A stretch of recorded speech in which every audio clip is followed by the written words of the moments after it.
Vou começar hoje com a ex-presidente do Brasil, que tomou posse como presidente do Banco do BRICS.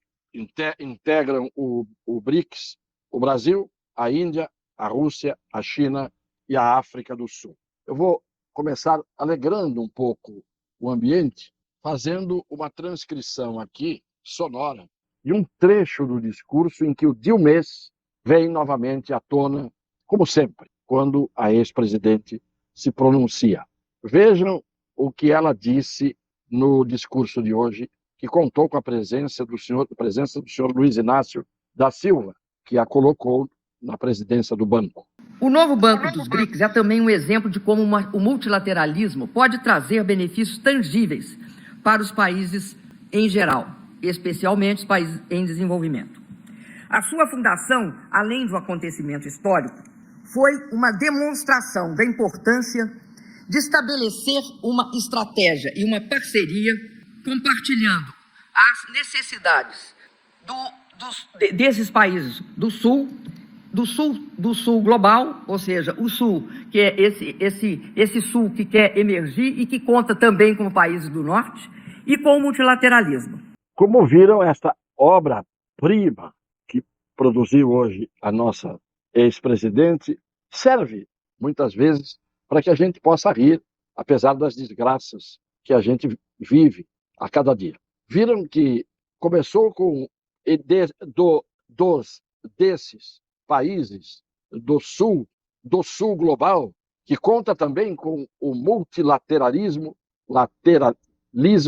e com os países do norte. Portanto, temos ali os países do sul global, o multilateralismo, isto é, países de todos os lugares, e os países do norte. Os países estão salpicados no globo terrestre e é difícil localizar em que região ou em que hemisfério eles estão.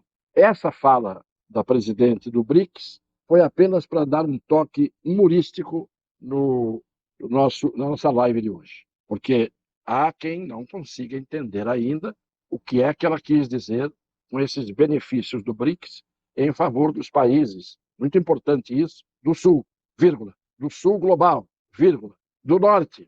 Então, são os países do mundo inteiro. Complicado, né? Quando a pessoa não tem noção do que faz no cargo que ocupa, o resultado é este. O segundo tema que eu queria abordar hoje é falar sobre o André do Rep. O André do Rep, todo mundo sabe, é considerado um dos maiores traficantes de entorpecentes do mundo.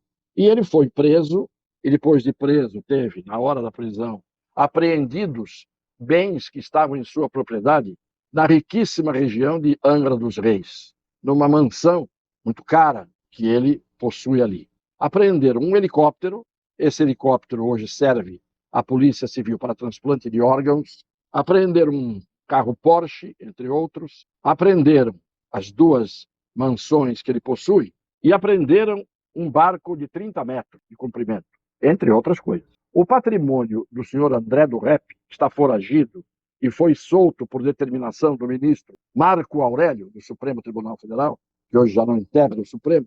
O senhor André do Rep tem um patrimônio avaliado em R$500 bilhão, mais de 500 milhões de reais. Até aí, ninguém procurou ver de onde veio o dinheiro para ele adquirir esse patrimônio. Só que esse patrimônio foi apreendido e hoje foi devolvido a ele, o patrimônio, embora ele esteja foragido, consta que estaria na Bolívia, ou na Colômbia, ou no Paraguai.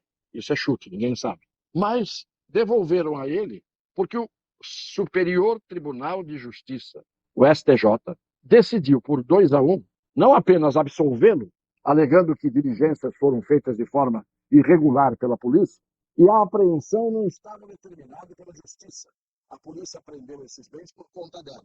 Então, devolva-se ao senhor André do Rep, foi decisão do STJ, os bens que lhe pertencem. Só que a origem do dinheiro que faz com que alguém possa ter patrimônio, ter bens, tem que estar definida, tem que ser conhecida. Se o senhor André do Rep trabalhasse em 200 vidas, reencarnasse 200 vidas, ele não teria condições de adquirir um patrimônio de 500 milhões. Por quê? Porque se ele estivesse trabalhando como qualquer mortal, não teria condições de adquirir esse patrimônio. Então, considerado um dos maiores traficantes de entorpecentes, pelo menos do Brasil é considerado o maior, devolvem a ele o patrimônio e o absolvem depois de ter sido solto. Alguém pensou que tipo de estímulo ou de exemplo ou de que convite se está fazendo à polícia que, ao invés de se vender e se deixar corromper, vai e apreende esses bens todos e prende o homem para que depois a justiça o solte? Justiça entre aspas, tá? Que no Brasil, justiça hoje, temos que sempre colocar entre aspas. A justiça solta, os bens são devolvidos e ele foi absolvido. O que pensa um policial que participou dessa diligência e de todos aqueles que ganham a vida, arriscando a vida honestamente, e descobrem que o trabalho que eles fazem é papel de bobo, papel de idiotas? Em que país do mundo nós temos um acontecimento como este, do qual estamos dando notícia, porque essa notícia hoje percorreu a maioria dos veículos de comunicação do Brasil? Belo estímulo, belo exemplo que se dá aos policiais, repito, que se entregaram a uma carreira arriscada e muitos morrem quase todos os dias no cumprimento do dever, e ainda bem que agora tem a obrigação de terem câmeras que são usadas para filmar a ação deles, e a gente está vendo hoje pelo YouTube, por outras plataformas, os filmes que estão gerados por estas câmeras que estão neles, e ali a gente vê o trabalho decente, honesto, que a maioria dos policiais, principalmente os militares, policiais militares, e principalmente os do estado de São Paulo, cumprem com dignidade. E, de repente, as canetadas dos tribunais superiores levam as pessoas que estão presas a irem para a rua, gozar de uma liberdade que muita gente, por nada, perde. Por nada, por não ter feito nada, perde a liberdade. Este é o Brasil varonil. É este país em que nós vivemos. Todo dia tem uma notícia parecida ou igual, para mostrar que nós não perdemos o hábito da indecência. O outro assunto é o do ministro e da ministra, respectivamente, Alexandre de Moraes e Rosa Weber, do STF, que ontem foram à penitenciária da Papuda. Eles não são corregedores, eles não deveriam estar presidindo inquéritos no Supremo Tribunal Federal, que são de competência da justiça de instâncias inferiores, primeira ou segunda instância, mas hoje há um aspirador. O Supremo se transformou num aspirador. O que interessa vai para lá. Então, o senhor Alexandre de Moraes esteve lá, foram divulgadas as imagens ontem, ele na Papuda, com uma quentinha, estava sendo segurada por ali um funcionário diligente e prestimoso, e ele estava provando a comida da Papuda para ver se estão servindo uma comida à altura do paladar dos presos. Quem são os presos, na sua grande maioria? Os presos no dia 8 de janeiro. Ora, ao invés de ir provar a comida diante das câmeras de Moraes do Supremo, vai a Papuda, no mínimo naquele dia devem ter chamado o chefe Paul Bocuse para fazer a comida da Papuda naquele dia. Porque quem é que vai se atrever a fazer uma comida ruim que vai ser provada pelos ministros do Supremo? Mas o problema não é a comida. A comida é de segunda relevância, vamos dizer assim, de segunda importância. O que é importante é saber se os presos da Papuda estão presos justamente, se estão ali confinados há muitos dias porque cometeram crimes, e quais os crimes que já estão configurados e podem ser atribuídos a autores identificados. Porque se tem alguém comendo aquela comida, por melhor que ela seja, mas esteja preso indevidamente, o que tem que se servir àqueles presos é a liberdade. Há aqueles que não devem, não há por que mantê-los presos. Eles têm que ter no mesmo tratamento, no mínimo, mesmo tratamento do André do Rep.